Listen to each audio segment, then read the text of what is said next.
तो अब हम देखते हैं कि अगर तो हमारे पास एक मिक्सचर है टू मिसिबल लिक्विड्स का जिनका boiling point difference 25 degree Celsius से कम है, तो उनको कैसे सेपरेट करना है।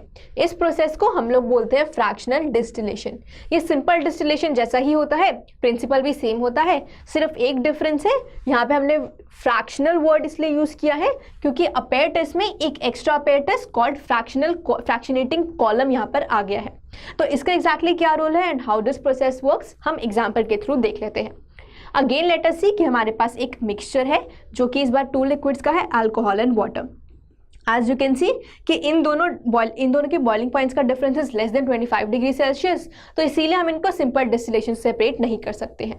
तो अब जब हम इस मिक्सचर को यहाँ पर लेंगे और हीट करना स्टार्ट करेंगे तो धीरे धीरे अल्कोहल के जो वेपर्स हैं वो बनना स्टार्ट होंगे, वो ऊपर उठेंगे, यहाँ पर से फ्रैक्शनेटिंग कॉलम में जाएंगे। अब फ्रैक्शनेटिंग कॉलम और कुछ नहीं होता मगर एक थोड़ी मोटी सी ट्यूब होती है जिसमें ग्लास की बीड्स या फिर ग्लास के छोटे छोटे टुकड़े रखे होते हैं। वो इसीलिए होते हैं सरफेस एरिया के लिए। तो एग्जैक्टली क्या होता है, जब अल्कोहल के वेपर्स यहाँ पहुंचेंगे तो अब क्योंकि यहाँ का टेम्परेचर एक्सपेरिमेंट के स्टार्ट में कम है, क्योंकि हीट तो यहाँ से आ रही है तो यहाँ का टेम्परेचर कम होगा, तो अल्कोहल के वेपर्स इन ग्लास बीड्स पर लगते वापस कंडेंस बैक हो जाएंगे और कंडेंस बैक होकर के वापस लिक्विड से यहाँ पे गिर जाएंगे। मगर जैसे जैसे एक्सपेरिमेंट प्रोसीड करेगा टेम्परेचर बढ़ेगा। तो अब ऐसा हो सकता है कि एक टेम्परेचर आए जब अल्कोहल के वेपर्स तो बन ही रहे हैं और वाटर के भी बनने स्टार्ट हो गए क्योंकि टेम्परेचर में ज़्यादा डिफरेंस नहीं है। तो अब अल्कोहल और वाटर दोनों के वेपर्स बनेंगे, दोनों ऊपर जाएंगे और कंडेंस बैक होकर के नीचे आ जाएंगे। अब मगर जैसे जैसे रिएक्शन प्रोसीड करेगा तो हमारे यहाँ का टेम्परेचर भी बढ़ने वाला है। मगर एक बात जो नोट करने की है वो ये कि यहाँ पर भी हमारे पास ऊपर के पार्ट का टेम्परेचर हमेशा कम रहेगा कंपेयर टू यहाँ का पार्ट, क्योंकि हीट नीचे से आ रही है। तो अब लेट अस से कि एक स्टेज ऐसी आ गई है जहाँ पे इस ऊपर वाले पार्ट का टेम्परेचर रीच कर गया है 78 degree Celsius, which is the boiling point for alcohol.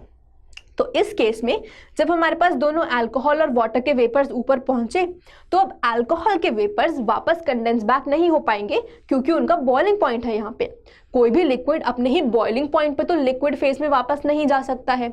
तो अब अल्कोहल वेपर्स के पास और कोई रास्ता नहीं है मगर वो इस कंडेंसर में ही ट्रैवल करेंगे। तो अब अल्कोहल के वेपर्स इस कंडेंसर के थ्रू जाएंगे, कंडेंस होकर के लिक्विड बन करके यहाँ पे गिरना शुरू हो जाएंगे एज डिस्टिलेट। तो इसीलिए अब हमको यहाँ पे अल्कोहल मिल जाएगा। मगर प्लीज नोट है कि वाटर के वेपर्स अभी भी कंडेंस बैक होते रहेंगे क्योंकि उनका बॉइलिंग पॉइंट तो अभी रीच यहाँ पर नहीं हुआ है। तो इस तरीके से हम लोगों को यहाँ पे मिल जाएगा अल्कोहल और यहाँ पे मिल जाएगा हम लोगों को वाटर। तो अगर तो आप लोगों ने सुना हो कि हॉस्पिटल्स में हम लोग ऑक्सीजन सिलेंडर्स का यूज करते हैं, स्कूबा डाइवर्स भी डाइव मारते टाइम ऑक्सीजन सिलेंडर्स लेकर जाते हैं। सिमिलरली केमिस्ट्री और बायोलॉजी लैब में भी हम लोग बहुत बारी नाइट्रोजन सिलेंडर्स का यूज करते हैं क्योंकि नाइट्रोजन गैस को बहुत बार केमिकल रिएक्शंस में यूज किया जाता है। मगर अब क्वेश्चन ये आता है कि हमारे आसपास जो एयर है वो तो एक मिक्सचर है ऑक्सीजन, नाइट्रोजन और बहुत सारे गैसेस का, तो फिर हम इनमें से pure oxygen gas, pure nitrogen gas कहाँ से निकालें। एक और चीज जो इसको जो ध्यान में रखने की है वो ये कि एयर के जो भी कंपोनेंट्स है जैसे oxygen gas, nitrogen gas etcetera, उनके बॉइलिंग पॉइंट्स बहुत ही पास है वैल्यू में।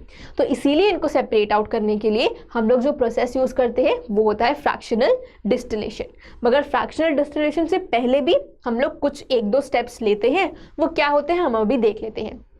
तो सबसे पहले हम लोग एटमॉस्फेयर में से एयर ट्रैप करेंगे जो कि गैसियस एयर होगी।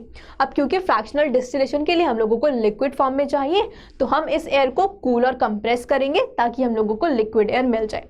मगर इस प्रोसेस से पहले भी हम हमारे गैसियस एयर को फिल्टर आउट कर लेते हैं, उसमें से डस्ट पार्टिकल्स, वाटर वेपर और कार्बन डाइऑक्साइड निकालने के लिए। ये इसीलिए करते हैं क्योंकि डस्ट एक इम्प्योरिटी है जो हमको कलेक्ट नहीं करनी है किसी काम के लिए। वाटर वेपर और कार्बन डाइऑक्साइड को अलग इसीलिए किया जाता है क्योंकि इस कूलिंग और कंप्रेसिंग के प्रोसेस के बीच में बहुत बार ये दोनों सॉलिड फॉर्म में अलग हो जाते हैं और ये सॉलिड फॉर्म हमारे डिस्टिलेशन में प्रॉब्लम देगा। तो इसीलिए हम इन कंपोनेंट्स को अलग कर लेते हैं और जो हमको हमारी लिक्विड एयर मिलती है जिसमें नाइट्रोजन, ऑक्सीजन, आर्गन एक्सेट्रा होने वाले हैं, उसका सिंपल फ्रैक्शनल डिस्टिलेशन कर लेते हैं। तो अब based on their boiling points हमको अलग अलग गैसेस मिल जाती हैं। सबसे कम बॉइलिंग पॉइंट होता है नाइट्रोजन का, विच इज -196 डिग्री सेल्सियस। तो इसीलिए सबसे पहले नाइट्रोजन वेपर्स बनाएगी और डिस्टिल आउट होकर के हमको मिल जाएगी। उसके बाद आता है बॉइलिंग पॉइंट आर्गन का। तो नाइट्रोजन के बाद हमको आर्गन मिलेगी और ऑक्सीजन हमको सबसे एंड में मिलेगी, जिसका बॉइलिंग पॉइंट है -183 डिग्रीज सेल्सियस।